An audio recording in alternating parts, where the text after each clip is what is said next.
Hey guys, welcome back to Almost Above Average. This week I had a very special guest. His name is Christopher Bloomfield, and him and I originally went to high school together back in Carson City, Nevada. But he had posted something, it was probably on Facebook or Instagram, about like someone in his family getting published for writing stories. I think it was his daughter, and that kind of stuff. I'm interested in, growing up for me personally. The cliche for growing up was like, you want to be a doctor or a lawyer. But me, I like the creative stuff. I was into creative writing and making music, things like that. So anytime, I hear about someone getting published or, someone wrote an article, I want to talk about it. So I reached out to Chris and he was gracious enough to come on the podcast and tell me a little bit about that story. But what I think the most fascinating thing that you guys will find about this story is that my man made a decision 9 years ago with his entire family. I think he has two or three kids. Sorry if I get that wrong. But 9 years ago, they made a decision they wanted to go see all of America, all the states in the United States. And so for 9 years, the entire family has been on the road and just going place to place, kind of like nomads. And that is really fascinating. There's a whole bunch of, I have a family. What does that look like for schooling? What does that look like for, my kids' social lives? A whole bunch of challenges. How do we make money? Things like that. So I had a ton of questions, and I was just super fascinated by the way the lifestyle that they have chosen to live together as a family, and they do it as a family. Which I'm trying to put myself in their shoes. If I bring my teenage boys out and try to cram them in a car and take them away from their friends, that ain't gonna fly for my family right now. So anyway, I hope you guys enjoy it. It's a really fascinating conversation with Chris Bloomfield, who is out and about traveling the country with his entire family and has been for the last 9 years. I'm sure he's got a bunch of great travel tips for everyone. And during our conversation, I just think that's fascinating. And I think if you have a TikTok channel, I follow a lot of guys like that, like small house people, or there's a few people that I follow who have these houses that they close up really, really small, and then when they're home, they unfold it into like 10 different rooms. It's just crazy stuff. But I think the dichotomy of raising a family and traveling at the same time, and traveling, maintaining relationships, bringing in income. I thought all of that was just a fascinating conversation. So I'm excited to bring it to you. So welcome back to Almost Above Average. Here's my conversation now with Christopher Bloomfield. Hope you guys enjoy. So about 9 years ago, I hit the road with my family to visit every state in America, and was supposed to be traveling around for like a year, and then we're coming up on our 9-year anniversary of exploring America. That is awesome, dude. So whose name is Journey? That is my daughter. Your daughter. So your daughter is getting her book published. She's got a short story that's been accepted and is getting published. Oh. So it's the first step in the whole getting published process, but she's getting paid for it, which is pretty phenomenal for a 15-year-old, and it's a dang good start. Right. So I thought that was really cool. So I think it was about 4 years ago, I started writing a book. It was just a science fiction called The Rise of the Trash Eaters. It was about these creatures that eat trash, and they get out of hand and wreck civilization. And so I wrote this book, and it was a struggle. It was my first book, and it took me, I want to say like 2 years to write it. Mm-hmm. And I just finished it, and just finishing it was like a big achievement, I thought anyways. And apparently she took it to heart, and it made her realize that she could write and finish books. So she started just writing books and learning how to do storycraft. And so she's got a book that she's working on getting published, but she's in the editorial process right now. Okay. And so she decided to start entering short story contests. And so she entered like 2, and she won the first one, and the second one she's in the final running. Oh man. So apparently I created a beast. You guys super proud. Dude, man, I'd kill for that. I have tried. I have maybe 4 or 5 chapters written of a book. I was trying to write a story about a serial killer, but I don't know. I keep getting writer's block. and I haven't even picked it up in 6 months. It's very hard. Like, my first one, like I said, it took about 2 years because it was all just pulling it out of the air. I just had to come up with it. And I learned a lot about writing doing it. I actually plotted out, it's a 5-book series, so I have it plotted out all the way to the end book. I have what every chapter's about, and I have the second book about halfway written. Okay. And I found that plotting out the chapters actually helped me in my writing process to be able to write easier. Mm-hmm. But that first one is considered an ensemble plot arc. It's just got a whole bunch of characters, and so I found out later that's the hardest way to write a book or the hardest plot to try and write. How do you even structure when you're writing? I think my problem is I'm just going right off of my brain and trying to tell a story and then revisiting it tomorrow when I'm motivated and then picking up that story and keeping going. But I think it doesn't blend like it should.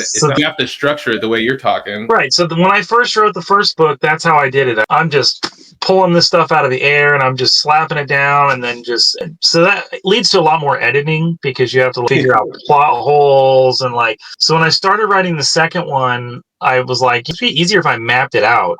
Mm-hmm. And I thought originally it was going to be a 6-book series, and then I mapped it out and was like, no, it's actually only 5. Right. And then so I just wrote what every chapter would be about, and for me that helps me to be able to have some, when I sit down, like, what am I writing about today, and I have a little prompt or this is what this chapter is supposed to be, and then I can keep on point and keep the story going. But I think it depends. I took a break from writing that book, and I actually wrote a different book, Tales of a Wandering Fool, which is about our travels, and it's people that we've met and just different stories from being on the road. And a lot of people wanted me to write that book, and they kept telling me, write a book about your travels. And I wrote the book, and it was a science fiction book, and then it was like, that wasn't the book people wanted. I was going to say, your book about your travels was science fiction? The science fiction one was the one that I just wrote, and people were like, we told you to write a book, but we wanted the book about you and your travels. We didn't want the science fiction one. You're always telling us these cool stories. Why don't you put it down on paper so we can all enjoy it? And I think I resisted it for a long time because I felt like there would be a finality to it if I wrote our story. Once I finished it, then our travels are done. Because it was like, I didn't want to end our travels. I wanted to keep traveling. And so I resisted for a long time. And then earlier this year, I actually decided, I'm going to write about our travels and start putting it together. And so I wrote a 90,000 word book. Oh, which is about the size of a page. I was like, that's like this many. No, that's how long the whole story would be. So when I first started, I started a while back, and I wrote just from the beginning in a linear fashion, from the start of our travels going on. And I only got maybe 3 months into our travels, and I was like, this book is going to be a tome. It's going to be a 10,000 page ginormous beast when it's done. I can't do that. Right. And so I made a decision to write about our stories, but I thought, instead of writing about us, I'm going to write about the people that we've met, because getting to travel around, we just meet all these random people, and a lot of times they're amazing and they have these interesting stories, or just different weird stuff happens when we're with people. And so I thought, well, let me write short stories about different people that we've met on our travels. And so in a 3-month period, I wrote a 90,000 word book, a full-size book, in 3 months. It just flowed out of me. It was like, It was so much easier writing about stuff that I had experienced, because it's like, I could just remember. You've already experienced the thing. It's pure and genuine, right? So the only thing that was a little tricky is that even though the book is short stories, I was like, well, I still have to have some sort of thread to bind the whole thing together, and there has to still be a beginning, a middle, and end. It still has to flow properly. But that was kind of easier for this one, I think, because it was just the story of our travel. So it was like, well, the first story's got to be, how do we start going? What prompted us to leave? How did that begin? So that was pretty easy. And then the end story was the goal of visiting every state. Well, did we complete it or not? So it had to be the 50th state. So it had to be about Hawaii, which was the last state we visited. Really? Do it again. Maybe do the tour again. If you ever run out of content to write about, go tour Canada. Visit all the provinces. I already have enough stories written, chapter heads written down for a whole nother book. I have another 24 already ready to go because I couldn't fit it all in one book. We've experienced a lot on this adventure. It's epic. I'm sure. And then I was actually working on a different book when I messaged with you earlier that's more like the manual on how to do what we've done to help other people be able to switch over to this lifestyle. So it's more of a technical how-to type book. I wanted to ask, like, your daughter's fifth. How does that work for school, and what's going on with that? So the homeschooling part was actually the easiest part of the whole equation for us switching over to this lifestyle. We homeschooled our kids when we were stationary in Nevada. So that was, once we hit the road, the only thing that changed is this type of schooling and how we did the schooling morphed over the years. We used to do, when we had a house, we did more of a standard curriculum. We just came up with the curriculum ourselves, but my wife was going for a PhD in early child psychology. She was a preschool teacher and a director of a preschool. She's plenty qualified to teach our children, right? And she needs that because I'm like a child, so she needs something. Amen, brother. I'm in the same boat, man. So I needed somebody who could understand how kids act. Right. But once we hit the road, we found that doing that traditional schooling just was harder because we're always different places and it's hard to have a set schedule, and there's a randomness to this life that you have to just learn to roll with stuff. And so you can't just, no, we're going to from this to this time do schoolwork every day. It just didn't work. Yeah. And we found that we didn't really have to prompt our kids to work at school stuff anyways, because they all have a love of learning that I don't know if it's inherited from us or learned from us, but they all want to learn anyways. So now we just go to museums and we explore places and they learn about whatever it is that's in the area, whether it be the state or when we were in Hawaii, it's a good example. We went to a cacao farm and we learned about the whole thing about making chocolate and how it starts and how it ends. And we volunteered at the farm and literally spent a day helping this lady break cacao seeds open and do the whole process so that they know more about how that works than most people, and because they learn firsthand. They're interested in that stuff. Getting kids to be interested and passionate about anything is crazy. The fact that she does that is great. I love my kids now. They're starting to play guitar a lot because I have the studio all set up in here now, so they're in here more than I am. Probably. I was admiring it in the background. What? Oh, I was admiring it. There's some instruments up there. I dig that. Man, I can play a little guitar, but I'm not very good. I can play some songs, but I give it a go. Well, and that's the important thing. So my daughter, I keep talking about her. You'll find that I talk about family a lot just because it's central to everything. That's what I love it, man. That's the whole podcast is about sharing positivity, like that kind of stuff, family stuff, learning together, traveling together. That's wonderful. That's exactly what I'm doing. So I can play the guitar, and I taught myself. I had a little bit of help from my brother-in-law and a little bit of help from my friend Brandon, and they taught me some things in the beginning and got me rolling. And then I would just pull it out and mess around with it and play. But I can't read sheet music. I can only do tablature, and I can play some songs. I can't even do that. I can't even. Well, I probably could. I just haven't tried. I do really the same. I put my fingers where I think they sound good, and then I memorize it. So a couple years ago, my daughter wanted to play the violin, and my wife and I were a little hesitant. That's the hardest instrument to play. There's no fretboards. You have the bow thing you have to go. It seems very up on your own. But a family member that she knew and got her a set. Right? And are you still there? You froze. I can hear you. It's breaking up. Can you hear me still? I can hear you. You're on your end. I'm really far in the middle of nowhere. I'm in the middle of nowhere with cell phone services. No. We often don't have Wi-Fi. Is it working now, though? Yep. So tell me this. You guys don't have Wi-Fi. What do your kids do? They're not on iPhones all day like every other kid, are they? We have one device that we share for all 5 of us. What? This phone that I'm on, that's it. One device. That is ludicrous. That is ridiculous. I have 3 in my car. You know what I'm saying? So the kids, they didn't even have tablets for a long time because we just didn't want them to be device people. We wanted them to have a childhood like we had. Play with the sticks and play with the stones and go outside and get dirty. Stay out all day. But eventually we had to get them the tablets because of the books. I just couldn't carry all the books. They want to read too much. Yeah, that's another problem. That's a good problem to have. That's easily solved with a tablet or a Kindle, right? I'm not carrying any book ever again.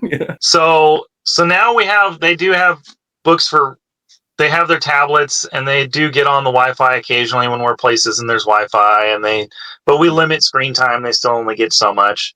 So they have a lot of times to do different stuff. So when Journey wanted to play the violin and this lady got her this violin, there was no way I was getting out of it. I was like, you're going to be playing on this violin, but I had to learn how to tune the thing and learn how to teach her how to play and get her going when somebody got me going. Right. But then she has a lot of free time, so she plays all the time. And now she can, it's crazy. She can hear a song and then just play it, which just by ear. I'm working on it. I've been playing for 20 years and I can't yet. I can't do that. She's reading music.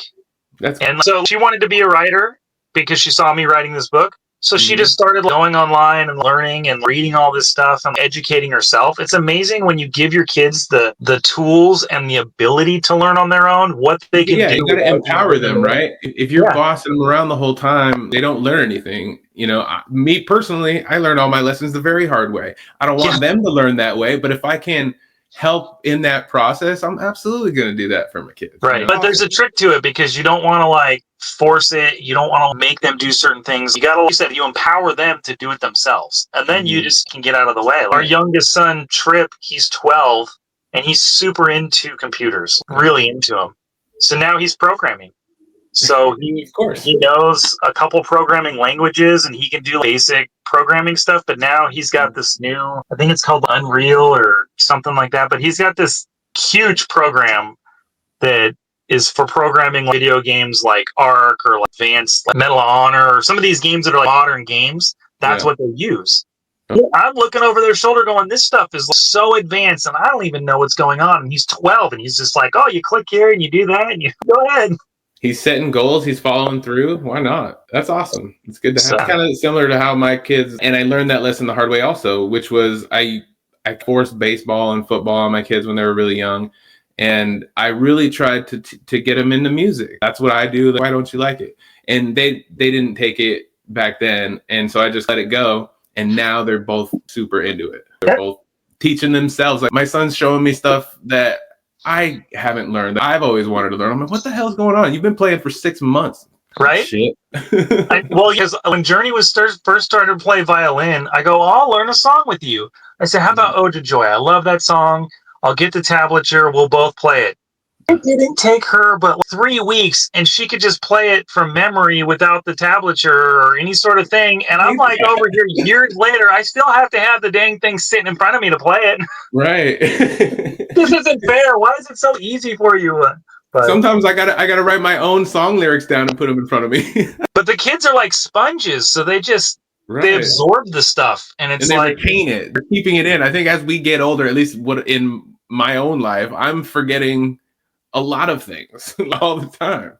It does suck, but it's like, well, at least I have them around and I just rely on them. All the times I think we meet new people and they're kind of surprised because they'll ask me some question and I'll just turn to one of the kids and be like, hey, what's the answer? You give me the answer because I got 3 encyclopedias with me and they know all this stuff. What good for that knowledge if they can't help their old man out? So it sounds like all of your family is just curious and to explore. I love that.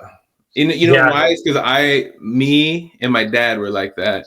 My wife is not. My children are. And I've experienced a lot just because I've been curious and I've been able to do things that I never thought I would do. A company sent me to Sri Lanka in 2006 and again in 2015. Wow. And it's not a big deal. It was just for a work thing. It was really cool to me. Like I travel the world technically, cool. Like that kind of stuff. So I got to go to a foreign country. That's awesome. It's a big deal, right? Yeah. Someone like me. Well, yeah, like born and raised in Carson City, Nevada. Mm-hmm. I don't know if it's just because you're in the basin or what, but most of the people that are there never leave. Like you go anywhere, maybe California, and that's it. Yeah. And when I was a kid, I never would have thought that I would go to New York. Just going to New York City, that's an impossibility. That's just insanity. I could never do that. And now I'm like, the same sentiment. Yeah. It's it's not that far. You could get a plane ticket. It's like my mom wanted to go to Niagara Falls. And I was like, why didn't you ever go? You guys had the money to do it. You could have gone to Niagara Falls at any time. It's not that far away. It's not like you have to get passports, but there's just something about the Carson area that there's a mindset that just you're just there and you can't ever leave. And I think you're outside of there. Like my experience in North Carolina, I'm just surprised on how happy everyone, how genuinely friendly everyone is. Even though there's very strong racism all around, you don't really see it. You hear about it, but you don't see it. Everyone is just being super respectful and kind. Like the Southern hospitality thing, very real. You know what I mean? Well, and there's definitely a difference between West Coast and East Coast in that regard. So my brother just from Oregon over to North Carolina. He was in Oregon for like 9 or 10 years. Never to his neighbors, didn't know who his mail carrier was. Just he moved over to North Carolina, and he was like, within like 3 months, he's like, we have number of our mail carrier and chat with her regularly. He's like, she's we just friends like on Facebook. yeah, he's like, we have like friends in the neighborhood. He's like, it's just weird because the people are so much more open to meeting people and talking with them. Whereas in the West, it's kind of like more of like a closed, like you have friends, it's closed circles. It's like, no, I don't know you. I'm not going to talk with you. Right. So. There is a general attitude. I've always, since I left, that where we grew up, everyone just kind of had a, like, I'm not really nice, unless I absolutely have to. Kind of here, let me do my, you kind of bother me. Kind of general feeling that I have about just in people from where we're from. Well, and there's some power to it, though, sometimes, though, because there is like a space thing with the West where it's like everybody gets their own space and nobody like gets up in your business. Whereas you go East Coast, sometimes people get a bit close and you're like, whoa, can you back up? Like, I need a little room here. Like, I just met you. I don't want to be this close. Like, so it's just a difference in people. And it's definitely noticeable, especially when you start traveling around. Like, people are different. You've been to all 50 states. Where are the nicest? Kentucky. Like, okay. It's like, they have like their auto, their like state, and it's legit. How was your experience? Yeah, like we went to the government. So our thing was we took our kids to the state capitals because of the education side of it, because you learn about the state and you learn about the government and you learn there's always history and art wrapped up in it. And we went to the state capitol, and the governor's mansion was right next door. So my wife's like, well, let's just go over there. It's like right next door. We could, check it out. Mm-hmm. I'm down to whatever. I'm like, okay, let's go. So we missed the last tour by like 15, 20 minutes. Oh. And we were like, oh man, it's like, well, you can still look around this room. We were like, okay, we can look around away, that's fine. And we were fine with it. We were just gonna not let it ruin our day. And then she was like, you know what? Let's just take you on a private tour. And we were like, really? Yeah, just hanging out. So literally spent like an hour and a half, 2 hours, like taking us to like areas that the normal tour doesn't go. And like, we were like, this is crazy. Like, she was just so friendly about it. It was like, well, we don't want your day to be ruined. And we're like, this is not going to ruin our day, but okay. That's what it is. There's a attitude that I'm noticing over here. It's a kind of a you above self kind of thing. Like, I'm going to help you first before I worry about myself. Not that that's right or wrong, but that's the feeling I get sometimes around. Well, and that the Carolinas have this, like, they're in the sweet spot as far as like you get the Southern hospitality and still not up. Like, my wife noticed that the colder a place is in the winter, the more closed the people are. Oh yeah. So like when you go to Wisconsin, it gets so cold in the winter there. You can make friends, but it takes a minute for people to warm up to you. Yeah. And like the Carolinas, you're out of that freezing cold northeast corridor. So people are pretty warm pretty quick, and you're still south to where it's like Southern hospitality. So yeah, the Carolinas is definitely a friendly state. That's both of them are friendly. It's beautiful. We couldn't be happier out here. I didn't know it when we moved here, but my entire experience has been good. Like, it's a great place to raise kids. There's versus where we grew up. Like, the kids have so many activities they can do.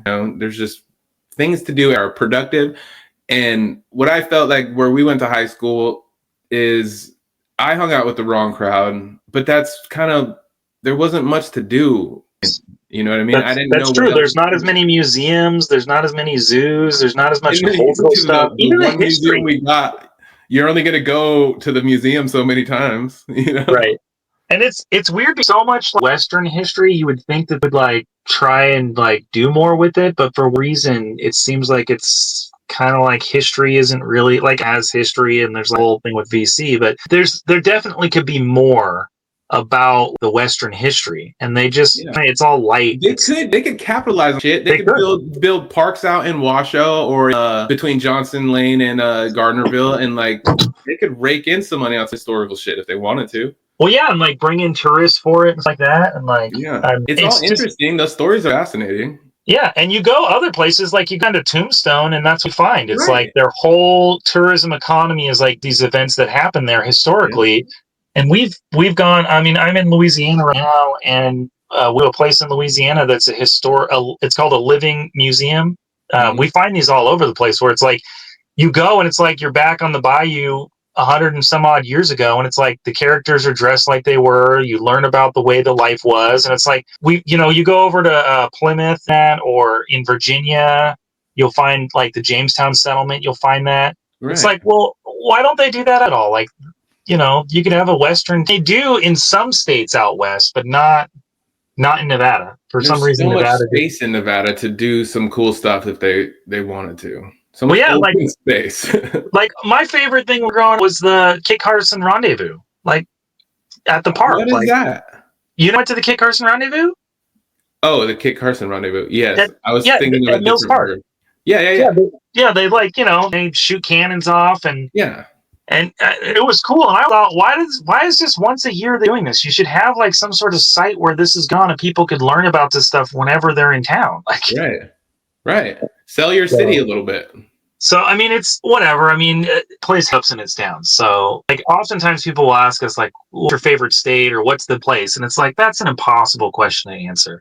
Wait, Everybody's hey, different, I and got a every tough one place for has you good though. living. Where are the worst people? The worst people or the worst place? Where did you have the worst vibe? I don't like that my family's around these from this state. Washington D.C. Shit. Okay. Like at camp, Yeah. we would be at camp. There would be gunfire every night. I don't like Not that. not like shooting at the gunfights. Yeah, Yeah. literally. And then like 20 minutes later, you hear the sirens. Like, I don't think the police are going to kill anybody. 20 minutes later, you're like, No. it was bad. So DC has got museums, and I mean, touring the Capitol. There's the painting at the dome of the Capitol that's like one of the best in that I've seen. It's just so realistic looking and three dimensional, even though it's flat. And it's so there's a lot of like see there and stuff. But you go there and you're in the surrounding areas, they're rugged. It's bad. Yeah. It's really bad.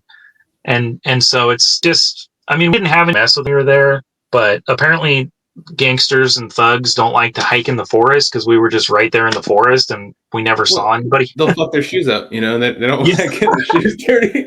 So, but I mean, there's a couple other that were bad, and we've had stuff happen. I mean, we've been on the road 9. Wife's been assaulted. We've had different bad stuff happen, and we but my daughter got bit at one point. Like we've had shit happen and go wrong. It's Yeah. not like it's a perfect life or anything. DC camping in both the places that were near DC, both times it was rugged. It was like this area is just bad. Packing, right? I'm not at liberty to say questions like that, but yeah. Right. Yeah. I'll edit that out. That's a gray line that a lot of people are like, oh, what about this and what about that? But I've never had to pull anybody. When we got attacked, my wife got attacked in a museum. So I mean, that's not where you would think would be getting assaulted, So Was she okay? yeah, she was injured, but I mean, she fractured 2 wrists, both of her, Oh, whatever. Yeah, I'm like, curious. What and happened? they damaged a camera lens that was like an $800 camera lens.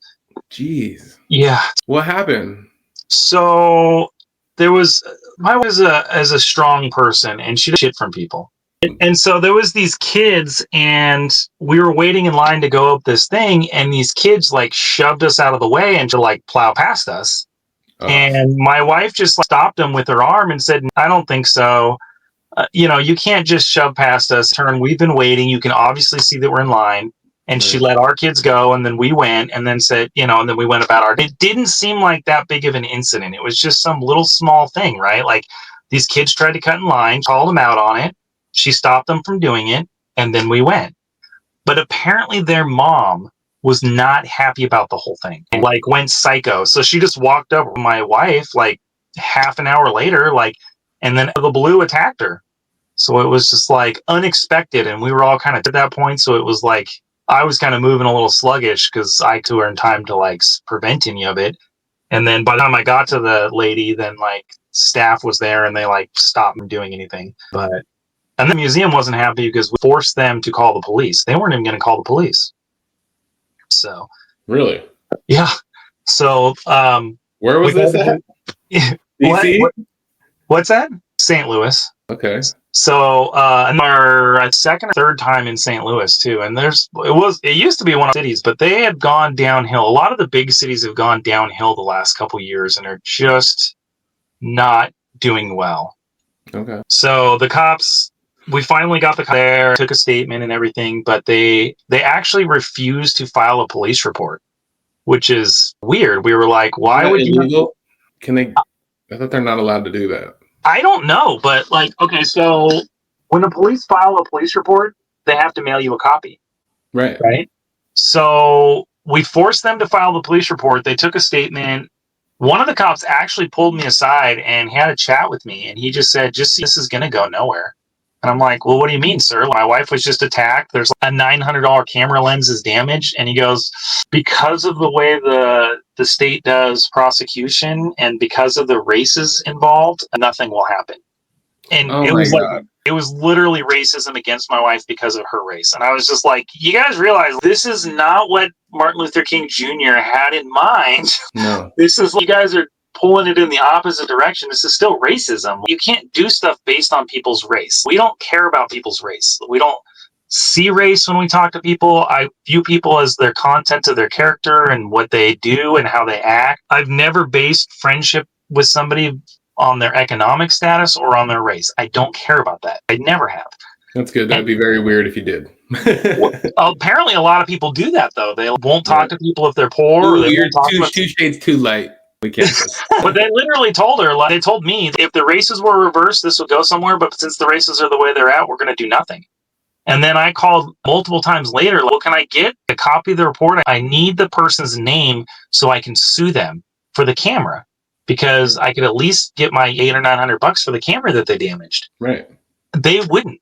They never sent me a police report. They're like, that's going to cost us $22 in labor for us to sit at a computer. And no, it goes beyond that. They literally did not even file the police report. They never sent me one. And they started to get hostile towards me and angry at me because I kept calling them. They were like, no, you need to just drop it and move on with your life. And I was like, so I couldn't figure out for the longest time why.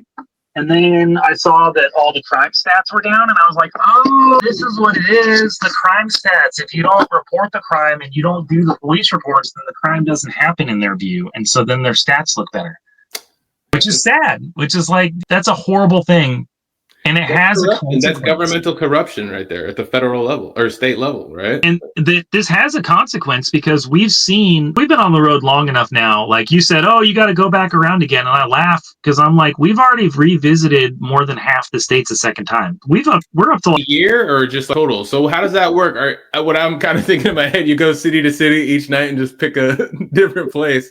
Sort of. We're at 22 states for this year, but we have other years where we had less. We travel slow, but sometimes we go a little faster. Sometimes we go a little slower. We go with what the universe is telling us. So I often like to drive like an hour between camps, which is not very far, but we go slow.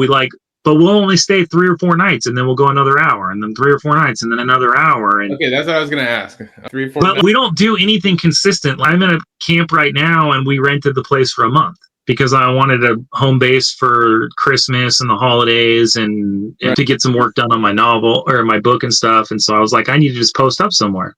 Are you in a camper? We have a travel trailer. Travel trailer. And somehow we're in the same trailer 8-9 years later. It's the same one. I have to replace stuff all the time. I've replaced the floor and it already needs replaced again. They're not meant to be lived in. So we take ours off-roading into all these crazy remote spots, and we don't treat ours gently. We just live in it. We use it and abuse it and just don't even care. Well, whatever. It's meant to be used. So right. And it's got a fridge. It's got one bathroom? One bathroom for all of us, which can be tricky. But that's actually kind of the harder thing sometimes, having 5 of us. You just gotta wait because somebody's using it or whatever. But how's the relationship inside that tight of a space with 5 people you said in the family? 5 of us. It's very tight. It's tighter than most people. I know my kids better than most people. Yeah. When there's a fight brewing in the back of the trailer, I can hear it, and then I sit there and I listen, and I start like, do I need to jump in? Do I not? We try and let them resolve their problems, and stuff like that. So I don't just immediately jump in. You guys figure this out on your own, but we are probably closer than any other family I've met because of it. I know exactly what interests my kids have. I know exactly what they're doing with all their time. There is no hiding. There is no. So tell me about that. Are you sacrificing something with not having, or kids don't have privacy or real privacy? What's that like? To some degree. So I'm talking to you right now. I've got this glare hitting me, but because I'm in the garage, this is what we've nicknamed the garage. It's our car. So when somebody's having a phone call, if I was inside, everybody would hear every word of this, and you would hear them up there in the background. And so we've become accustomed to this is another room that we just treated as another room in the house. And it's like, oh, if I'm going to have a phone call, the kids will say, oh, I'm calling my cousin. I'm going to go to the garage. Yeah. They have friends. They have family that they call regularly. They have people that they mail stuff to and get stuff from. And we have people that we meet up with on the road. And then we meet new people everywhere. All around the world for people to send you mail? What's that? Say that again? You have P.O. boxes all around the states? No. I have a mail forwarding company in Nevada, and they get my mail, and then they send it to me. And then some people know where my in-laws' address is, so they'll send stuff to them because we visit them pretty regularly. They're in Texas, so they're centrally located to where we pass by, and we'll visit them. And then sometimes for this camp, I actually let people know, like, hey, if you want to mail us stuff, let me know, and I'll tell you where we're at for a month. Because my daughter, Journey, she mails a lot of stuff out. And I thought, well, it might be cool if she got some Christmas cards or postcards or something. It's because she doesn't get as much in return. And that's okay. But it does, when you live so close, there's like an art to it. You still have to have you time. And so my oldest son, he's 17, Miles, and he'll just go and walk. He'll say, hey, I'm going to go and walk. I bet a lot of walking takes place. I would do walking. I'll probably take up running. My wife and I go on walks at least 2 or 3 times a day. That's part of the reason why I've not gained any weight or anything. I've stayed pretty thin, and it's like she walks me a lot. And we walk around and we chat, and sometimes we'll take a kid with us. Sometimes we won't. Sometimes I'll just grab a kid and say, hey, Trip, come. My youngest, I'll say, hey, come walk with me. And then I'll go on a walk with him. And so you get to where you get used to just pairing up different, and you want to have some time with just one of them. So sometimes I'll take one of the kids and say, you're coming with me into town today, and we're going to go do something with just us. And then that way it's more special, and you get some alone time with just one kid, one-on-one time. That's important. And my kids are old enough now, my wife and I, we can go on dates if we want, because we have a 17-year-old in the house. So it's like, all right, you guys do your thing and we go on our thing. 17-year-old, that's a tough age. I would think to be living in that situation. It is. He's getting ready for college. And so we've been working on his chosen profession. He wants to be a gunsmith, and so he's got a college to go manufacture guns. I think he wants to just start by fixing people's guns, but he's always been into weaponry and gunsmith. That makes sense. And so he interviewed a lot of people about becoming a fish and game warden, and he interviewed a lot of people about going into the military.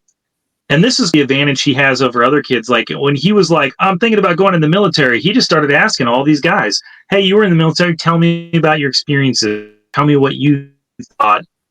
Would you do it again? And he ended up figuring out it's about half. About half the guys who went into the military liked it and half didn't. And so he was like, that's just not good odds, Dad. I don't like that, so I'm not going to do that. Well, all right, whatever you want to do, kid. It's your life. I'm not going to live it. I'm here just to help you. And so he decided he wanted to be a gunsmith because he likes guns and he likes weapons, and that's a good, honest profession that he can then earn a living and still tinker around and play with guns. Yeah. And if you're passionate about anything that nowadays, I didn't believe that when we were kids, but if you're passionate about anything, if you were passionate about picking up dog poop with a pink tissue paper, you could make a significant living doing that, just filming it. You know what I mean? It's true, though. It's kind of strange. We live in the most powerful of times. You can find out whatever you want off of the computers, and you can do whatever profession you want. And you and I are right at that age where we learned it for the most part. It was a baby when we were young. So we were kind of evolving with it. I have a pretty good understanding of social media and computers and stuff. Not the best, but I understand it. We got this podcast to work, right? Right. I mean, it took a couple different platforms, but here we are, man. Right. That's and what it's all about, driving through those things to get to where we're winning. You know? Right. And our main lesson for our kids, there's 2 lessons that we've taught them from the beginning. And that is, number 1, you can do anything if you really want to, and you put your mind to it and you work towards it, and you're realistic in your expectations. Obviously, if you're a shorter guy, it's going to be harder to be a basketball player because they're predominantly tall. But that doesn't mean it can't happen, because there have been some phenomenal basketball players that are shorter. So you can make it happen. It's just exactly. And then the other thing is that do what you love. That's really the key.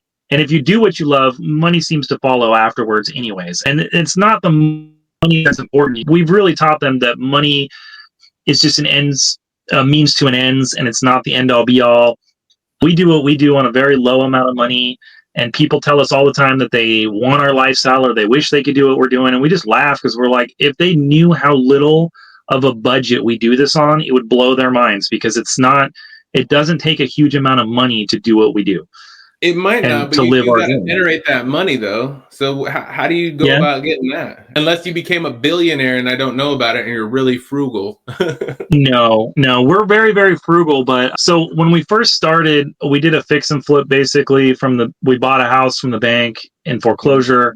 We put a lot of effort into fixing it up, and then we sold it, and we used that as our seed money to buy the trailer outright and pay off all our debts and get to where we were just on cash basis. And that way we would have a good solid foundation to do this. And because we did that, it allowed us to go longer. Originally, though, we were only supposed to travel for 1 year. So I was always the breadwinner. I always went to work. I was a certified pharmacy technician. Sarah was a stay-at-home mom. As soon as we had kids, my goal was to make it so that she was at home, because we wanted one parent with the kids always. And we just did our normal thing, and it was fine, but it just wasn't going anywhere. Right. And so when we hit the road, it was supposed to just be, we were buying 1 year of me being with my kids. So we said, this is how much we make. I make as a pharmacy technician and bring in. So I said, let's do that for 1 year. We just paid for 1 year's salary for me. And then that way I wouldn't have to work and we could travel around. And then we figured out this country is huge and there's a lot to see. And the 1 year turned into 2 years, and we still hadn't seen all the states yet. And we were like, so the second year, it was like, now we have no income. Things are getting tight, but we figured we'll just tighten our belt and we'll be very frugal. And then we'll just spend the money that I had set aside to reestablish a normal life, to get a house and get established. And so we were a little bit crazy as far as we spent more than we probably should have, and came closer to that threshold of insolvency than we should have. But that was what we did for year 2. So by year 3, it was like, somebody's got to make some money if we're going to keep doing this. We are out. Like, so I started working, but I wouldn't take jobs. I would only take odd jobs or help different people, painting people's houses, or I worked in a solar field once, maintaining a solar field for a little bit. And I would get these gigs or these things. Somebody would be like, oh, I need this job done on my car. And I'd say, I got you. Get my sleeves rolled up and get dirty, and I'd get it, and I would get the money. But then what happened is I get a really good one. I was painting this lady's house. I'm still friends with her, and I just love this lady. She's just wonderful. And she had this house in Texas, and she let me paint one room. And I charged her a higher rate than anybody else in the area would do. And she was like, I don't know if you're worth it. And I said, let me paint one room and we'll see. And I'm crazy when it comes to painting, and just do it meticulous. And I didn't get a drop anywhere. And the whole thing was perfection. And she was just like, this is amazing. Like, can you do the whole rest of my house? Remember that price, though. So, but she was like, but your price isn't outrageous, Chris, because you don't break. You don't take breaks. You always are working when you're charging me, and you work faster and harder than I did the math. Your rate was right in line with everybody else's. I just don't charge you if I'm not working.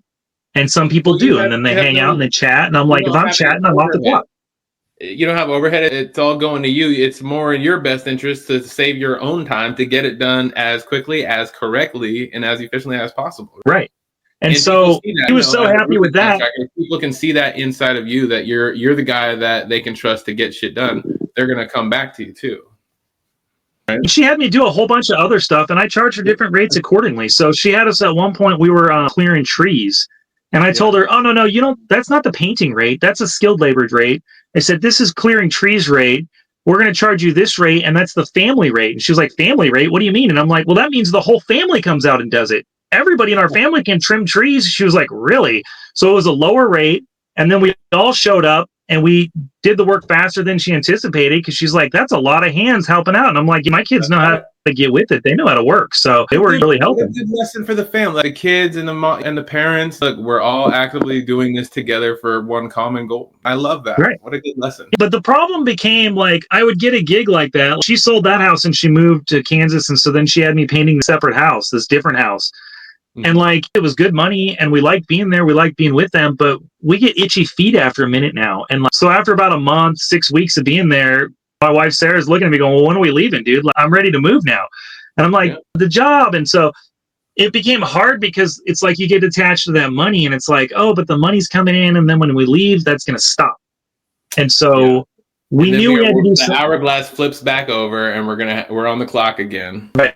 So we knew it. So we actually I started going online and I was trying to find work doing like Photoshop type stuff because I have a graphic arts background. And so I thought, oh, I'll do that. But I kept getting underbid by people in other countries that just have way lower cost of living.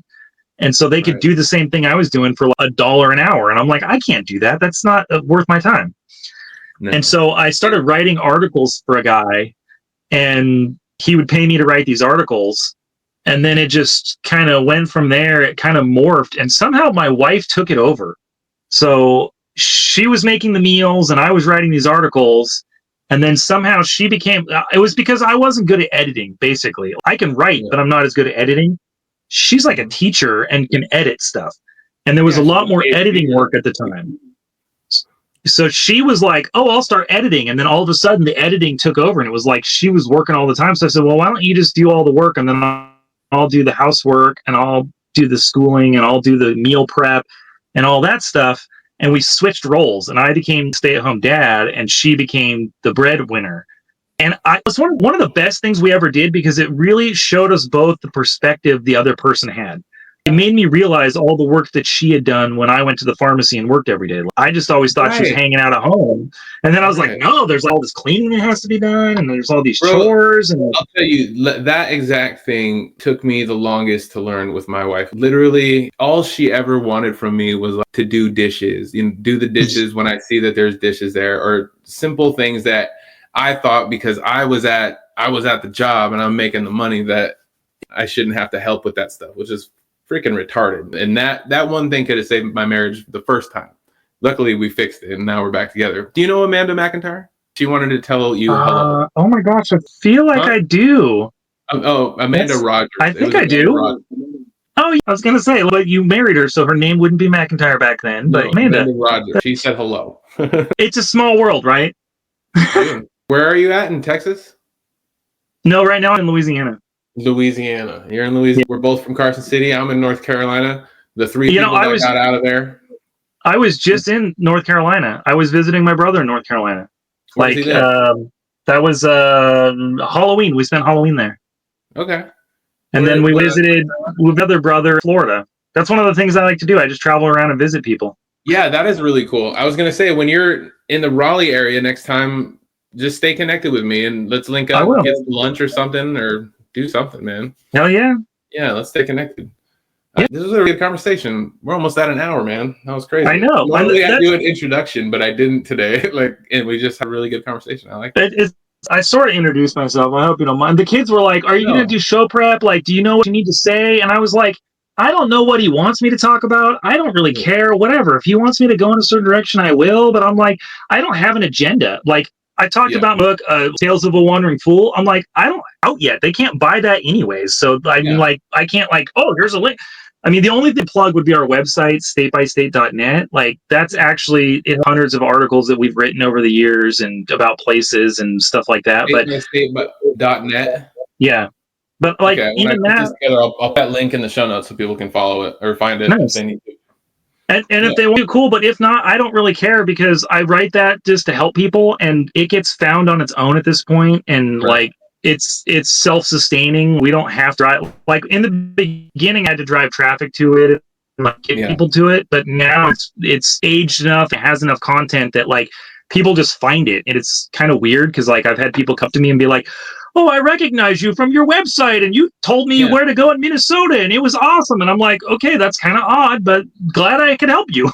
It's probably on like a referral basis. People that have visited the website and checked out the articles, they're telling their friends and people are still discovering it. That's getting like, It's in Google searches, and it gets found on Pinterest a lot. And then I do sometimes give people my card, or I'll, like, if somebody's a new person to this lifestyle and they have like a lot of questions, I'll answer like a question or two, and then I'll be like, just go to the website. I have like a bunch of stuff written on there, and like it would be for you just to read that stuff and like then come to me with the questions that I didn't already answer, kind of a deal. So they were like, you on TikTok? No, I should be, but I'm not. Dude, you could on TikTok just filming 30 seconds of every day. Like, me, I've been on the road for 3 years. Just put those words on the screen and show a 30-second shot every day. Just do a 30-second shot, put words on the screen. We've been traveling as a family for 10 years or something like that. People would follow the shit out of that. I might do that. You're like not the first one. We've been told we should have a YouTube channel, which I do have a YouTube channel, but I never post anything to it. I did for a minute, but it's like, you got to have discipline for stuff like that. And like you said, I have to post something every day. That's the key. You got to do it like every day. You know what I've heard? I've kind of changed my strategy on it. Like, I've heard that I used to try to do that, but like I was listening to an interview with Mr. Beast. And he's like, it doesn't matter when you post. What matters is just the quality of the content, and keeping it. I've been working really hard lately on just my regular videos, not every single one that I put out on like my personal page. For the business, I'm trying to the videos that look, a little more professional. I'm going that direction. So it does take time, and it does take a lot of consistency, but you would absolutely crush it on YouTube too. You should just pay a little, a little attention to it. You could do great. That could be your income, man. If you took that seriously, you could absolutely do that. Better than I could right now. Well, maybe I will just take your advice because you're telling me, and I'll help you as much as you want. Like, I could film this her whole journey of making you a creator and get the free content for myself while you become famous. I like that. That's a win-win right there. Dude, it's crazy how this shit works, I think. That's how I think it works. I posted this thing on Threads the other day, probably about 36 hours ago, and it's at 236,000 views. Wow. Like 2,000 comments, and it was stupid. I didn't try to go viral on that one. It was just a stupid little statement. It was a question that I didn't know that people spelled the word realize with an S and an E. I didn't know that was a appropriate spelling. So I saw that, and I didn't know it either. Fuck, man, in Carson cities. So then every night, my youngest son isn't into books. Like, he's never been a big reader. My oldest two are like crazy. Like, my oldest he read all of Harry Potter when he was like 6 or something, or 5. Like, he was ridiculously young to be reading a book like that on his own. But my youngest has just never been into it. He's like he likes programming and stuff like that, but he's not into like reading books. So part of our ritual that we have every night is he reads to me. And I've taught him over the years to be a better reader. And so he's reading War of the Worlds to me right now. And so the universe is so funny how it works, because I saw your thing about the realize and the realize. I didn't realize that there was 2 different versions. And then he's reading it to me, and it's an English book. The realize was spelled with the S. And I was like, it's right here on the page. I was like, man, I would have thought it was an error. That's crazy. What a bunch of crazy things to align for all of that to happen. Yeah. That's how right? Yeah. That's been my experience. That's really cool. Because I'm doing the podcast, like, it's made me think over the last year. Like, now when I'm talking to people online, I'm like, I wonder they'd like to tell me about that. Like, I would love to hear more about it. Like, the curiosity thing and your whole family have, I also have, and I'm just genuinely interested in people. Like, someone that most people think had nothing interesting about, I would find that interesting, Well, and everywhere we go, we meet. I've been in like maybe a week, and the kids have a friend that they have been playing D&D with, Dungeons and Dragons with. Like, the lady, she invited to the campfire for Christmas Eve, and I'm like, we've already got an invite for Christmas Eve, and we haven't even been here longer than a week. Like, but we'll like anybody interesting, because it has a story. Everybody has a background.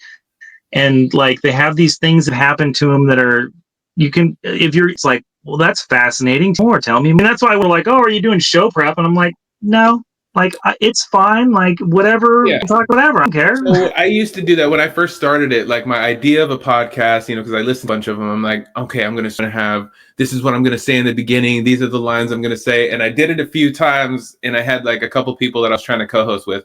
Did it a few times, and it just looked forced and it looked fake.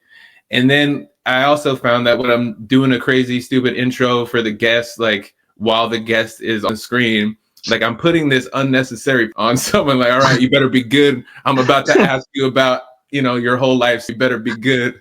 So I try not that anymore. So what I've decided to do is every time I get on, I hit record before we even I say how it's going to go. And it just ends up working itself into the podcast. And then in post production, I add an intro, grab the transcript, I put all that together at the end. I put an intro, put an outro, maybe put some advertisements in the middle. So like, do you just do the whole thing, or do you edit it down to a certain length, or do you edit certain parts out, or how does that all work? If you said something, if the guest says something that they don't want on the podcast, like I said that part where I was going to cut that out, so I'll go find that part and cut that out. Okay. Then I'll take it out. And then another thing I do is I'll take out like all the dead space pauses that were in there, but we didn't really have any.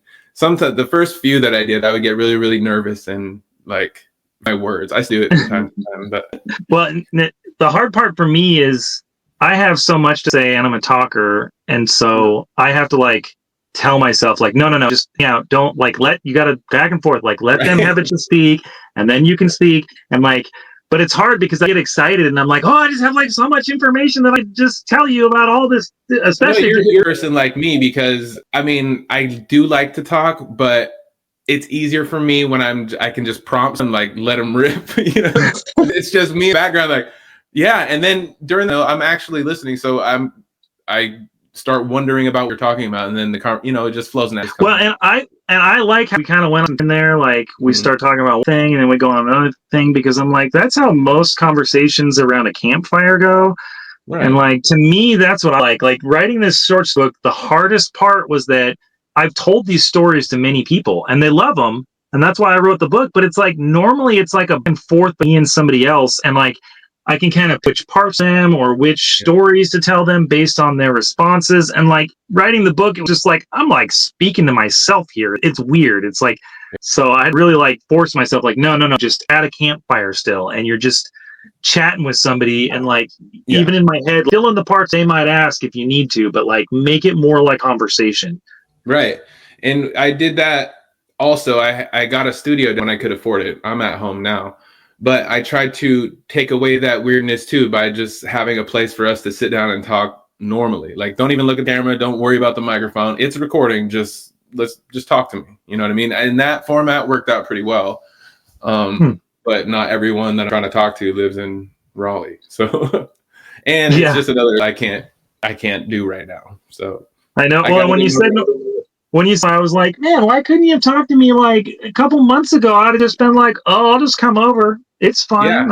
See, that would have been perfect. Next time you're in North Carolina, let's do it. I'm sure my podcast will still be going. Maybe I'll have a studio by then. Huh? That would be dope. I would. That'll be good. And see, I'll be a TikToker then. By then. So, and I'll my book all the time, and I'm manifesting it into the year. See, by that point, I'll have come out with my book, and I'll be a TikToker. So I'll come by so that I can do a promotion for my book. Dude, I got a great idea for a TikTok to help boost that profile. Like, make a TikTok channel, film a few, 30 seconds to a minute process of writing the book. And by the time it comes, like, show the publishing, show the editing, how much work goes into it. Like, people will start tuning in. Like, I want to see this guy. It take 3 years, this guy, to complete this book, but look at this struggle. Like, show what it takes to write a book. I think that shit's fascinating. I follow that stuff all the time. I follow stuff that shows processes of like weight loss journeys. I love watching that. Fitness journeys, that shit's cool. I think it's cool because then when you have something like that, you see the progression, you see how much, because a lot of times people go like, so we met these people in the Badlands, and I thought they were poor because they were like super fascinated with how we boondock free there, and like they were all about doing cheap, which fit with our lifestyle. We're like, yeah, I don't want to pay other places. We're doing stuff for free. turns out these people are like multi-millionaires. And like, I'm like, they're frugal people, but they have like hundreds of houses. Like, but like, it was just interesting. They had a saying that they kept doing, like, yeah, the overnight success that took 20 years. And so one time, they said it, and I was like, well, explain to me what you're meaning by this. And they're like, all of our families say that we're an overnight success, but it was like we slaved away at it, building this real estate empire decades before we were successful.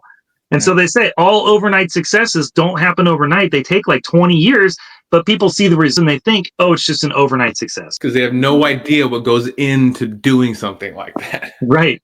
So and that's why I like the only way to do some of these things, like to build something great. There's this one quote, and it's like, to climb the ladder of success, you can't skip a step. Like, you're going to have to start at the bottom. Like, if you want to get to the end, you're going to have to start at the bottom, and it's going to take what it takes for everyone. It's going to take something different for me than it does for you, but there's no skipping. I'm going to have to go through the shit, Yeah. So I have to work on stuff. Obviously, when you don't watch television and you don't have a job sucking your time, I have a lot of time. So I like to work on projects. My hobby is to invent board games, and I spend all this time and energy making these games and hand doing it, full on prototypes, but I don't sell them. I just do it to play with the kids. And I've had people like, wow, that's crazy. You do all this effort. And I'm like, yeah, but it's fun. It's got its own rewards. Right. And it's one of those things where it's like, I have multiple books going, and one of the books that I'm writing is actually the roadmap to success, not just how to do this dream, but how to get any dream, because it's really the same no matter what you want to do. And it really helps me when I get stuck on one of my books. I'm like, oh, I didn't want to work the other day. I was all frustrated. I'm like, you know what? I'm going to do the self-help book, and I'm writing it to help others. But for some reason, cathartic, it helps me writing about it. And so I was writing about it, and it was literally, I wrote the chapter that was exactly what we're talking about, where it's like, you just have to put in the work every day. Yeah. And you won't see the rewards right away, and you have to just persevere. And that's really what successful people do, is they just keep chipping away at it. And it's like over and over and over again. And then one day you're like, wow, now I'm doing what I wanted to do. And it's like, it happens. Right. And there's never a moment. I was talking about this to somebody else the other day too. I'm never going to have that. I may have the moment that I realize it, but it'll never be like, this is what I made it. This is the time that I know that I made it. It'll be me looking backwards like, oh shit, I'm doing all that stuff that I said I was going to do. And I'm making more goals upstream. Well, because that's what successful people do. You set your first goal, and then you get it, and then you move on to the next one. Yeah. We've seen every state now. It took us 4.5 years to see the continental U.S., and then it took us it took to year 8 before we saw Alaska and Hawaii, because they were harder to do. And there's a driving force behind that. It has to do with my mom, who passed away, and she really wanted me to complete my goals. And so I set myself up to where I was going to do this come hell or high water. It was going to happen. I was going to do it for the memory of my mom. I was going to make sure that I saw all 50. And we talked to people, and they're like, so what? That's it. Now you've done it. Now it's just over. And we just laugh, because it's like, no, we've already set the next goal. We've already moved the bar further. There is no just now we're done. Now we want to travel internationally, and we want to see other countries. I want to come out with these books and be a successful author. And like, so once you get the one goal, it's not like, oh, that's just it. Now I'm just done. No. We can go do nothing now forever.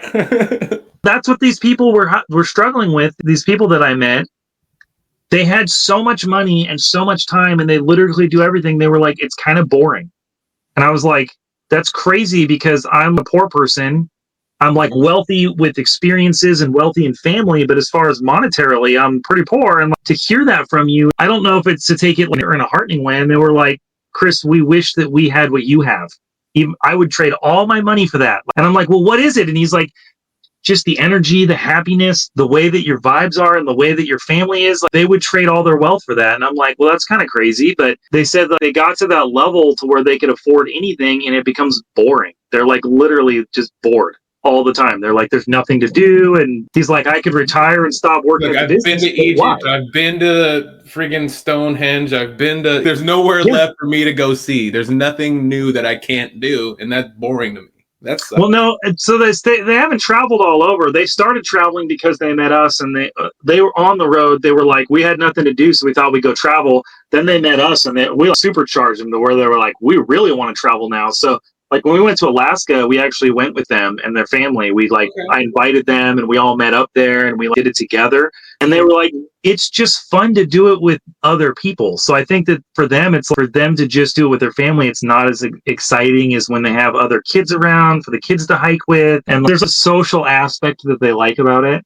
It breaks the monotony too of just being around, just being with the family the whole time. And like I can understand because their family isn't as close as our family because the parents have had to work a lot more, and they're all and they have a more traditional lifestyle. And so you get used to that. When you go to school every day, you're used to being away from your parents. You're not used to being with your parent all the time. Right. And so even when we hang out with them, the kids kind of do their own thing. So they want us around because we have kids, and then that way all the kids can hang out and play and have that bond. And there's magic to that. There's something to be said about other people and experiencing things with other people.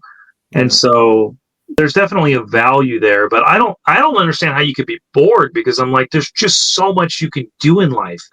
And I've never had that to where I've been bored. There's just always, life is a banquet. It's an unlimited feast. You can just have as much as you want. Jump in and do it. When I hear that you're bored, I'm like, man, I can think of 10 things that don't cost anything that I could do. Or I could think of 10 things that cost a lot of money that I would love to do. Right. I'd go to Singapore right now or something. Oh, and that's how we are. We're like, there's an endless amount of stuff to do. We don't ever feel that way. We feel like there's too much to do. There's too much to see. Right. We don't have enough time. We don't have enough resources to see it all. But I don't know. I guess our mindset is different in that regard. And their mindset has just been so much work for so many years that it's harder, especially for the husband, to disconnect from the work. Because that's like what he's done with so much of his time for so long. It's become part of who he is. I could see that. And that's fine. I tried to explain to him, if that's the case, why are you trying to disconnect from your work then? Why run from it? Just embrace it and just go to work and enjoy it and just love what you do. Yeah. And don't worry about doing the work. There's no reason for you to retire. Don't worry about the money. If that's what you like doing and your body and mind and is all content, just do that. Yeah. There's nothing wrong with that. But I mean, sometimes we do need an outside person to tell us that, to guide us, or it's not like we're perfect. I've struggled a lot. Different times I think why am I writing a book? Is anybody going to read this? Is it going to go anywhere? And writing the book is fun, but then the editing process is brutal. It's harsh and I don't like it. And trying to get an agent is tough, and promoting your stuff is going to be tricky. And there's all the nuts and bolts of it are it's work. It's not easy, but sometimes I need pushed. And so I'll talk to different people and they'll give me that little tiny bit of info or that little thing. And it's like, all right, I guess I'll do that.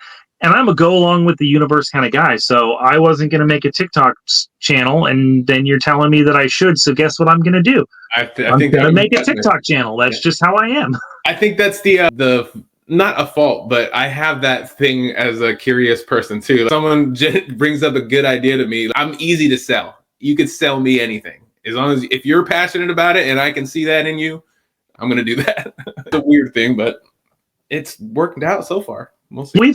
Different stuff has happened to us on our adventures because of that. And in the beginning, when we first started traveling, I wasn't as much like that. I was I would say no to people if they wanted me to do stuff. And I was resistant to doing things that made me scared or things that I might not normally pick to do. And somewhere along the way, I think I realized the value of not only seeing other people's perspectives, but then jumping into what they want you to jump into. Mm-hmm. And because of that, I met a lady doing laundry in Wisconsin, and somehow it turned into her husband taking me in a plane ride where I was doing acrobatics in a plane. Yeah. And I'm afraid of heights. I'm terrified of heights. So for me to do that, that took a lot. But it also built courage. So curiosity gave you an opportunity to work on your courage and work through a fear. That's curiosity for you. And we've gotten to do a ton of stuff like that, doing that. We were in Minnesota a different time, and the kids saw this Lego model at the Capitol, and it was spotless because they had a case covering the whole thing. And it was really cool because it was the Capitol in Legos. And then we went to the St. Paul Cathedral, and they had the cathedral, but the top was open, and it was all dirty and grimy and just it looked shabby. And the kids were like, this is sad. Like, can we clean it? And I'm like, I don't think they're going to be happy if we just start cleaning this giant, intricate Lego model. I have to get permission. And 100%. so I contacted the head of maintenance guy, and he was kind of confused. He's like, are you Catholic? And I'm like, no. Is that a requirement to volunteer? I just want to clean your Legos. And he was like, well, you could damage it. And I'm like, I assure you, sir, we're not going to damage your Lego model. It'll be nice. I'm qualified to handle your toys. So we did. We took the casing off, and we cleaned it all and fixed the light that was on it. They didn't even know there was light in it for the stained glass. And like, it looked so much nicer afterwards. He was like, I didn't even realize it was dirty because it's just here and we just get used to seeing it every day. And like, so then he's like, do you want to go behind the scenes? And we're like, well, of course we do. So he took us down into the basement, to the dirt basement area that nobody gets to go to, and he took us to the furnace room, and like we got to see there was this staircase that was super cool that looked like something from Knights Templar type thing with the and I'm like, this is the stuff that normal people don't get to see, and we get the window in just because we randomly clean these Legos. And like, it's amazing how much, if you put forth an effort and like, you just try to help people randomly, how much it pays in dividends. Right. I have found that to be true as well. So much so that I'm trying to make it a habit. It's a hard one, though. It's a hard one to do because they spend so much time selling our labor that then it's like, I'm going to give you this. But you go with the flow and you go with where the universe tells you, and then you never know what you're going to do. Right. That's true. Well, I think I'm going to try to go eat dinner. But we should do this again. When your books come out, let's get back on and talk about it. We can do this. I'll offer you some promotion for your stuff. Sweet. Whenever you guys are done with it, or when your daughter's book's done, we can talk about that too. I just like having good conversations, man. It was really good to touch base with you again. It's been a long time. I thoroughly enjoyed it. It's just one of those things where when you're on the road, you make new friends, but it's still nice to connect with people who I haven't even talked with you. I was trying to tell my wife, and I'm like, I remember him from grade school. Like, you do? I feel. What grade school did you go to? I went to Corbett, and then I went to Fremont. See, when you were at Fremont, I remember you. Fremont? Did you go to Carson too? I went to Fremont and then Eagle Valley and then Carson High. Oh, you went to Eagle Valley. I went to Carson Middle, and then back in high school. I remember, didn't you live over off of between Lampa and Airport? No, that might have been my older brother, Charlie, because I think he lived over there. And that often happens because friends are friends with multiple brothers and we all look the same, and apparently we talk the same and stuff. But I told her, I was like, I'm pretty sure I remember him from grade school and from Fremont Elementary. Like, I remember him. It's all hard when you try and think back that far. We're old men. Oh, man. Isn't that crazy? We're old. I don't remember the last time we've spoken. But whatever, now we're speaking, so it's all good. Sometimes you just get to connect. It's doing the same thing for me that traveling is doing for you, bringing me more relationships, like good relationships. I'm connecting with a lot more people, and I found that when I'm like, I sell roofs for a living, so I'm knocking doors and talking to people. When I tell someone about the podcast, like they get excited for whatever reason. It becomes a topic that's exciting.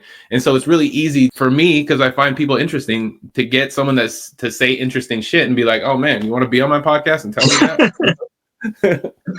Well, I thoroughly enjoyed it. So whenever you want me back, just let me know. If your audience likes me, then I'll come back before my book is out. I don't care. I'm always down to chat. I absolutely will. We'll have you on regularly if you want. That'd be great.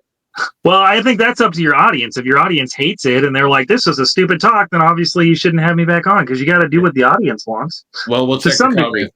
We'll check the comments and then we'll talk after. All right. Well, thanks for having me. Man, thanks a lot, Chris. I'll talk to you later, bud. All right. Bye. And that wraps up another inspiring episode of Almost Above Average. A big thank you to Christopher Bloomfield for sharing his journey with us, traveling the United States for 9 years with his family while nurturing his daughter's passion for storytelling. It's a unique perspective on family life that really makes you think about adventure and creativity in everyday moments. If you found this episode as fascinating as I did, please take a moment to leave us a 5-star review. Your support helps us reach more listeners and share these incredible stories. And don't forget to share this episode with a loved one who might find it interesting or helpful.